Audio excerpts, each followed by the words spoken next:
देख रहे हैं हरियाणा न्यूज और आपके साथ मैं अनु चौधरी। हमारे खास बुलेटिन आपका जिला आपकी खबर में आप सभी को स्वागत है। तो गोहाना में डिप्टी सीएम दुष्यंत चौटाला ने प्रदेश सरकार के 2.5 साल पूरे होने पर कहा कि 2.5 साल के दौरान कोरोना काल भी रहा, मगर इस 2.5 साल के समय में प्रदेश के रोड, हेल्थ, शिक्षा में सुधार हुआ है और हर जिले में मेडिकल कॉलेज लाने जा रही है सरकार। प्रदेश की जनता के हित के लिए हर संभव काम कर रही है। हमारा संगठन अपने मैनिफेस्टो को पूरा करने का काम करेंगे।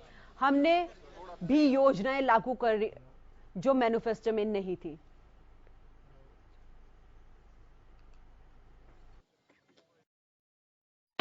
ढाई साल के अंदर कोविड की महामारी, किसान आंदोलन, फिर कोविड की दूसरी तीसरी लहर, उसके बावजूद भी प्रदेश प्रगति के पथ पर चला।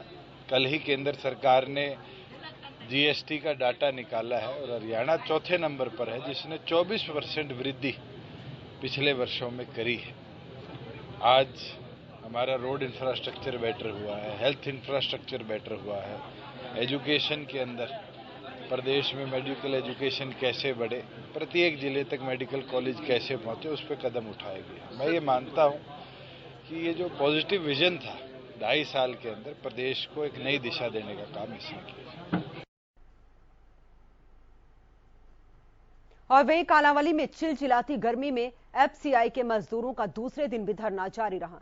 सभी मजदूर अतिरिक्त अनाज मंडी का गेट बंद करके बैठे रहे और जमकर नारेबाजी की। मजदूरों का कहना है कि कालांवाली से गेहूं बाहर के गोदामों में भेजा जा रहा है, जबकि कालांवाली के गेहूं के गोदाम फ्री हैं। उन्हें काम नहीं मिल रहा है। बच्चे भूखे होने के कगार पर पहुंच चुके हैं। मजदूरों ने कहा, उपमंडल अधिकारी और सचिव को ज्ञापन देने के बाद भी कोई समाधान नहीं हुआ। उन्होंने कहा कि अगर समस्या का समाधान नहीं हुआ तो मजदूरों की तरफ से बड़ी हड़ताल की जाएगी।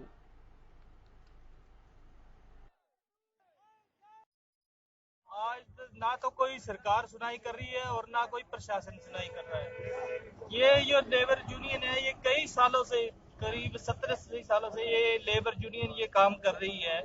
ये लेबर का काम करती है। ये जो कणक यहाँ से लोड होकर जाती है, ये वहां गुदामों में उतारने का काम करते हैं।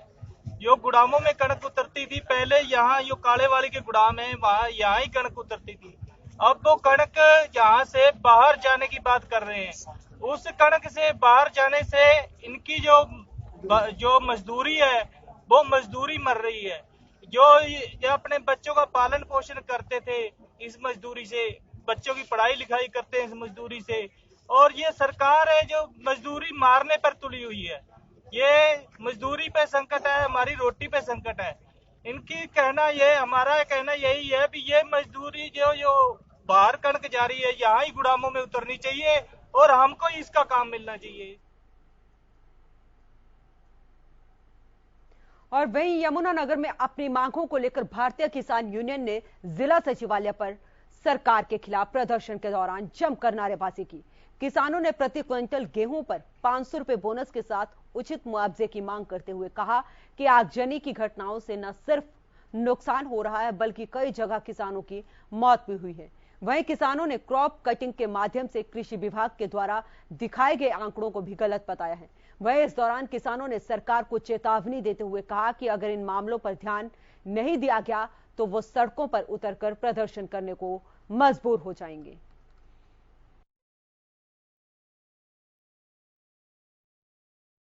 मुख्यमंत्री के नाम ज्ञापन दिया गया है। पूरे हरियाणा प्रदेश में हमने 500 रुपए प्रति क्विंटल गेहूं पर बोनस की मांग को लेकर मांग पत्र दिया गया है।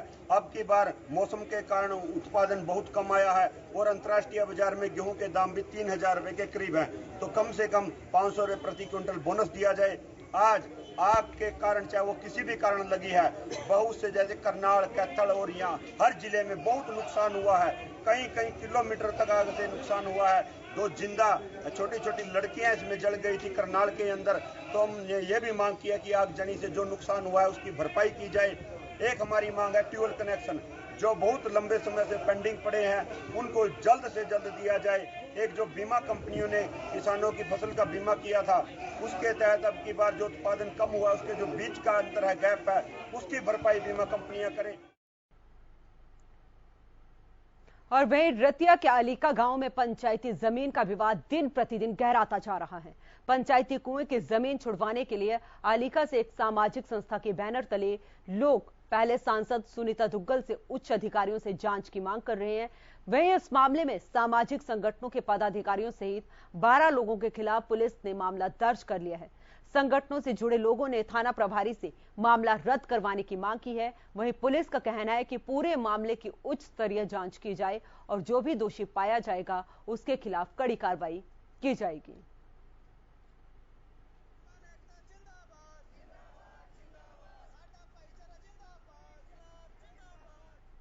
और वहीं हरियाणा के खेल मंत्री संदीप सिंह ने सड़क हादसे में घायल हुए युवक की मदद की। खेल मंत्री संदीप सिंह अपने निवास स्थान शाहबाद मारकंडा से पिहोवा हलके के दौरे के लिए निकले थे। पिहोवा की ओर जाने वाले बड़े पुल पर अचानक उनके सामने चल रहा एक बाइक सवार किसी चीज से टकराकर सड़क के बीचों बीच गिर गया। हादसे में युवक के लिए खेल मंत्री का काफिला रुका और खेल मंत्री ने लोगों की मदद से घायल को उठाकर और उसे साइड में लेटाया और कुछ ही देर में अस्पताल भेज दिया गया। खेल मंत्री ने लोगों से भी अपील की है कि हादसे में घायल की मदद करें।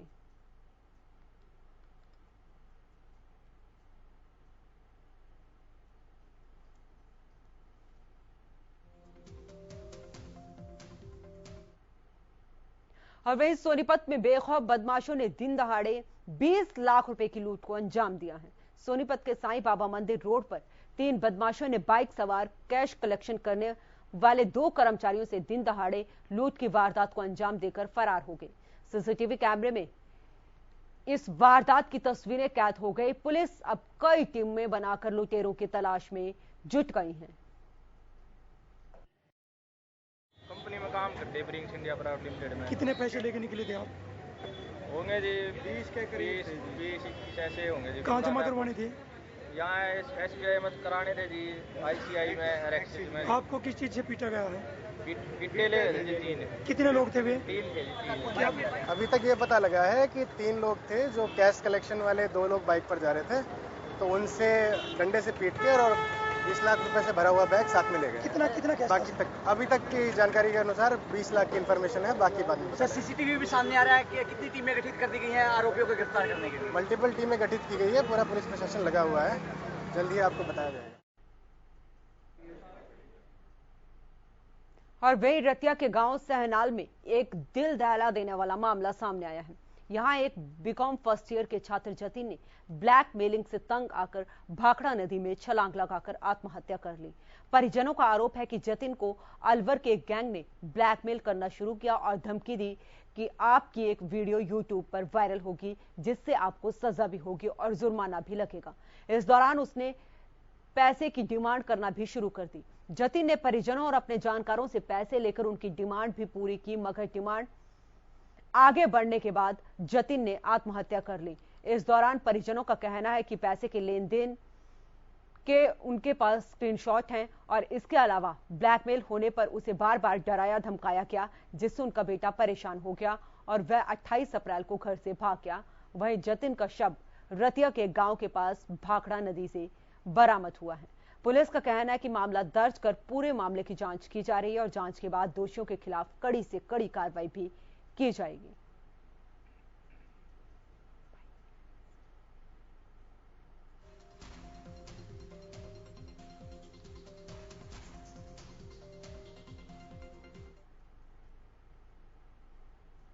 और वहीं पृथला में 3 मई को होने वाले राष्ट्रव्यापी धार्मिक कार्यक्रम को लेकर फरीदाबाद के डीसी जितेंद्र यादव और पुलिस कमिश्नर विकास कुमार अरोड़ा ने आयोजन स्थल का दौरा किया। बता दें कि इस कार्यक्रम में हरियाणा के मुख्यमंत्री मनोहर लाल शिरकत करेंगे। वहीं यूपी के मुख्यमंत्री योगी आदित्यनाथ भी शामिल होने की कोई पुष्टि नहीं हुई है। वो कल यहाँ पे बाबा खड़ेश्वरी ने 12 साल का लगातार तप किया खड़े होके, तो उसी के उपलक्ष्य में भंडारा संत समाज वाला भंडारा कर रहे हैं। तो सीएम साहब आएंगे, हमारे लगभग सभी विधायक और एमपी साहब के आने की भी उम्मीद है। तो उसी का निरीक्षण करने के लिए साथ जिला पुलिस आयुक्त के साथ यही विजिट करने आए हैं। तो एसडीएम साहब है, एडीसी साहब है, बाकी हमारी टीम है। और भी सीएम कोई आ रहे हैं किसी और? नहीं, यूपी के सीएम साहब का सुनने में आया था पर अभी तक कोई कंफर्म नहीं हुआ है, तो उम्मीद है कि शायद वो नहीं आ रहे हैं। हमारे सीएम साहब अपने हरियाणा के सीएम साहब आ रहे हैं और उनके साथ तमाम जो भी हमारे विधायक नैनपाल रावत जी हैं, मंत्री हैं, तो उनके आने की उम्मीद है। वो कल यहाँ पे बाबा और वहीं कैथल के गांव बालू में लघु सचिवालय पर छात्र छात्राओं ने रोडवेज बसों की संख्या बढ़ाए जाने को लेकर हरियाणा रोडवेज कैथल डिपो लघु सचिवालय पर नारेबाजी कर प्रदर्शन किया। आपको बता दें कि पिछले काफी समय से गांव में रोडवेज की सिर्फ एक बस चलाई जा रही है, जिसके चलते काफी समय से छात्र छात्राओं को काफी परेशानियों का सामना करना पड़ रहा है, जिसके चलते कई बार छात्र छात्राएं बस में चढ़ते समय भीड़ के कारण चोटिल भी हो चुके हैं। और वहीं मनचले किस्म के लड़के भीड़ के चलते लड़कियों के साथ छेड़खानी भी करते हैं।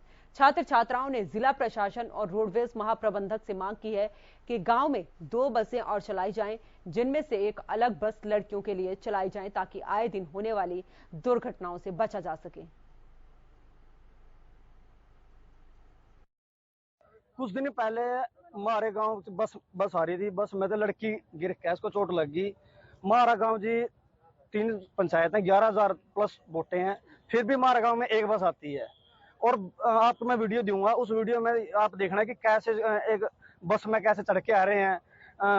चोट लगने कर 2-3 लड़के भी गिर लिए, एक लड़की भी गिरी है। इसलिए हम आज आए हैं भाई, आज लड़की का लगी तरकन किसी और का भी लगेगी। तो हमारी मांग है कि एक बस तुम्हारा लग रही है, 2 बस और चाहिए। हमने एक स्पेशल लड़की आएंगे और एक लड़की आएंगी, 2 बस और हमने चाहिए। देखिए सर, मतलब हर रोज की दिक्कत है। फर्स्ट लेक्चर तो हमारा कभी लगता ही नहीं, कसान से आना पड़ता है, वहाँ भी बहुत ज्यादा भीड़ होती है। और डेली वेज कम से कम ज्यादा बच्चे तो वहीं रह जाते हैं, आ भी नहीं पाते बस में। और लड़की अब तो बोल रहे हैं भाई कि लड़की गिर गई थी और चोट भी लगी है उसको। और अब तो मतलब घर वाले ज्यादा स्ट्रिक्ट है। भी आप देख लो, अगर हो कुछ ठीक है, वरना कल हम चलेंगे साथ में। सरकार कह रही है कि बेटी बचाओ बेटी पढ़ाओ का नारा दे रही है, क्या लगता है कि सही में साबित हो रहा है ये नारा? हमारे हिसाब से तो सर लग नहीं रहा, जब हमारे गांव में कोई ऐसी सुविधा है ही नहीं। इतना बड़ा गांव है हमारा, 3 पंचायतें हैं, 11,000 प्लस वोटे हैं हमारे गांव में, फिर भी नहीं। किसी लड़की की चुननी हो जाती है, किसी का कुछ, मतलब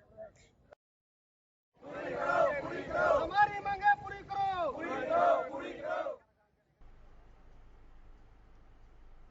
और वहीं राठौर में बंदरों का आतंक बढ़ता जा रहा है। शिव कॉलोनी में छत पर कपड़े सुखाने गई एक महिला पर बंदरों के झुंड ने हमला कर दिया और महिला गंभीर रूप से घायल हो गई।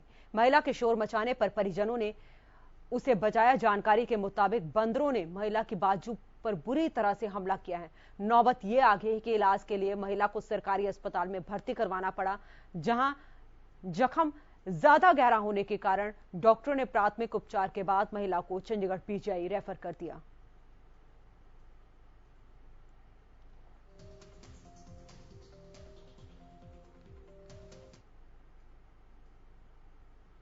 और वहीं हरियाणा में बढ़ते कोरोना के मामलों को देखते हुए झज्जर के उपायुक्त शक्ति सिंह ने जिले के सरकारी अस्पताल का दौरा किया।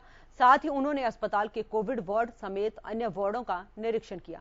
इस दौरान कई स्वास्थ्य कर्मचारी मास्क लगाए बिना नजर आए, जिस पर उन्होंने कहा कि जो मास्क नहीं लगाएगा उस पर सख्त कार्रवाई की जाएगी और जुर्माना भी किया जाएगा।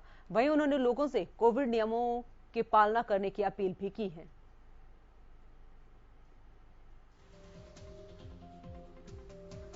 बढ़ते हैं आगे। झज्जर में पुलिस प्रशासन ने नगर परिषद के साथ मिलकर अतिक्रमण के खिलाफ अभियान चलाया। इस दौरान दुकानदारों को अपना सामान सड़क पर न लगाने की हिदायत दी गई है और पार्किंग के बाहर गाड़ी खड़ी करने वाले वाहन चालकों के चालान भी किए गए। इसी के साथ झज्जर के डीएसपी राहुल देव ने लोगों से यातायात नियमों की पालना करने की अपील भी की है।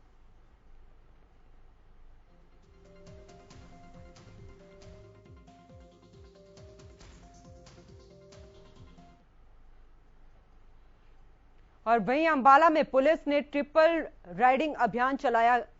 इस अभियान के तहत जगह जगह पुलिस बैरिकेड से नाकेबंदी लगाई गई और पुलिस अधिकारी और कर्मचारी के द्वारा 2 पहिया वाहन चालक पर पैनी निगाह रखी गई है। वहीं इस अभियान के तहत बिना हेलमेट लगाए, बिना नंबर प्लेट लगाए और स्नैचिंग करने वाले 2 पहिया वाहन चालकों के चालान भी काटे गए। वहीं इस दौरान पुलिस थाना प्रभारी फ्री दलाल की माने तो उनका कहना है कि इस प्रकार के अभियान समय समय पर चलते हैं, जिससे इस प्रकार के बैड एलिमेंट में दहशत का माहौल रहता है।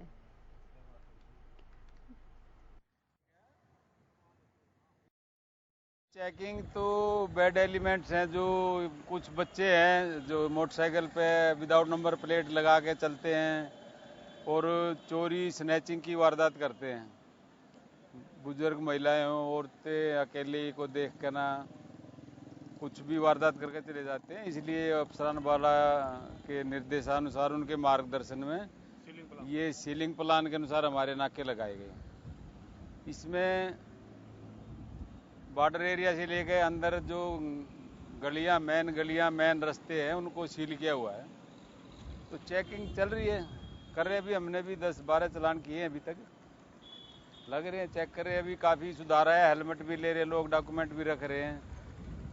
मेन मोटिव हमारा जो विदाउट नंबर प्लेट चल रहे हैं उनको पकड़ना है। और वहीं हरियाणा स्वास्थ्य विभाग द्वारा अनीमिया मुक्त हरियाणा कार्यक्रम चलाया जा रहा है, जिसकी शुरुआत झज्जर जिले में भी की गई। आपको बता दें कि उपायुक्त शक्ति सिंह ने इस अभियान की शुरुआत की और सभी को अनीमिया से संबंधित जानकारी और सरकार की योजनाओं के बारे में विस्तार से बताया। डीसी शक्ति सिंह ने कहा कि हरियाणा स्वास्थ्य विभाग ने अनीमिया की रोकथाम के लिए बहुत ही बेहतर शुरुआत की है। इस अभियान के जरिए गर्भवती महिलाओं और बच्चियों को एनीमिया से बचाव के बारे में जानकारी दी जाएगी कि किस तरीके से प्राकृतिक रूप से वह एनीमिया जैसे रोग से अपना बचाव कर सकें। इसके अलावा जरूरत पड़ने पर एनीमिया की दवाइयां भी मुहैया कराई जाएंगी।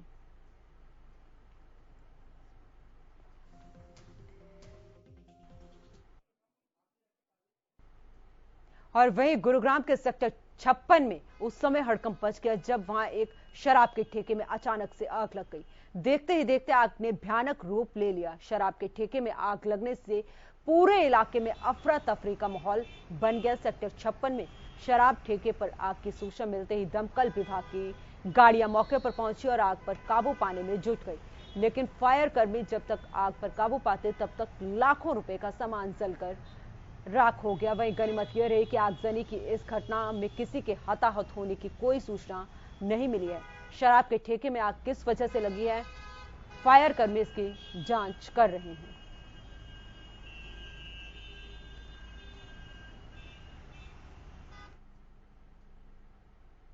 और वहीं साइबर सिटी गुरुग्राम के लिए सोमवार का दिन हादसों का सोमवार बन गया। एक ही दिन में 2 हादसे हुए। एक हादसे में तेज रफ्तार स्कूल बस ने ट्रैक्टर ट्रॉली को पीछे से टक्कर मार दी। हादसे में स्कूल बस का अगला हिस्सा पूरी तरह से क्षतिग्रस्त हो गया। जिस समय यह हादसा हुआ उस समय स्कूल बस में दर्जनों छोटे छोटे मासूम बच्चे बैठे हुए थे। गनीमत यह रही कि किसी को भी चोट नहीं आई। हालांकि इस हादसे में बस ड्राइवर घायल हो गया है, जिसको इलाज के लिए अस्पताल में भर्ती कराया गया है। बच्चों की सुरक्षा को लेकर गंभीर सरकार लगातार सख्त निर्देश देती आई है, फिर हादसों में कमी आती क्यों नहीं दिख रही है।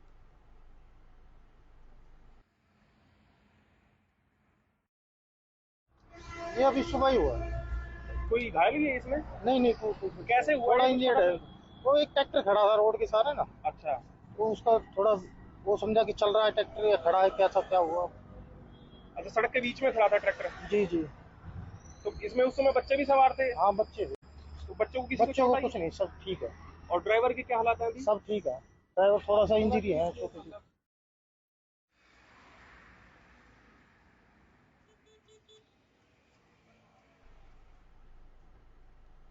और वहीं फरीदाबाद के बादशाहपुर गांव में निगम की लापरवाही से 2 मजदूरों की जान चलेगी। सीवर ट्रीटमेंट प्लांट में काम करने के लिए उतरे 2 मजदूरों की दम घुटने से मौत हो गई। मजदूरों के पास बचाव और सुरक्षा के कोई उपकरण उपलब्ध नहीं थे। दोनों को बचाने गए तीसरे शख्स की हालत भी गंभीर है, जिसे इलाज के लिए निजी अस्पताल में भर्ती कराया गया है। मृतकों के शव को पोस्टमार्टम कराने के बाद सिविल अस्पताल शव गृह में रखवाया गया है। तो आपको बता दें, फरीदाबाद की एक खबर है जहां पर दम घुटने से 2 मजदूरों की मौत हो गई है और सीवर ट्रीटमेंट प्लांट में काम करने के लिए ये मजदूर उतरे थे, लेकिन दम घुटने की वजह से इनकी मौत हो गई। आपको ये भी बता दें कि मजदूरों के पास बचाव और सुरक्षा का कोई भी उपकरण उपलब्ध नहीं था। साथ ही जब ये दोनों मजदूर सीवर ट्रीटमेंट प्लांट में गए तो उसके बाद तीसरा शख्स जो उनके साथ था वो भी सीवर में उतरा, लेकिन गंभीर हालत में उसे बाहर निकाला गया और इलाज के लिए उसे अस्पताल में भर्ती कराया गया है। तो मृतकों के शव को पोस्टमार्टम करवाने के बाद सिविल अस्पताल में रखवा दिया गया है और अब पुलिस इस पूरे मामले की जांच कर रही है। तो फरीदाबाद के बादशाहपुर गांव में निगम की एक बड़ी लापरवाही यहां पर सामने आई है, जहां पर निगम की लापरवाही का खामियाजा जो है 2 मजदूरों को भुगतना पड़ा। फिलहाल के लिए इस बुलेटिन में इतना ही। आप देख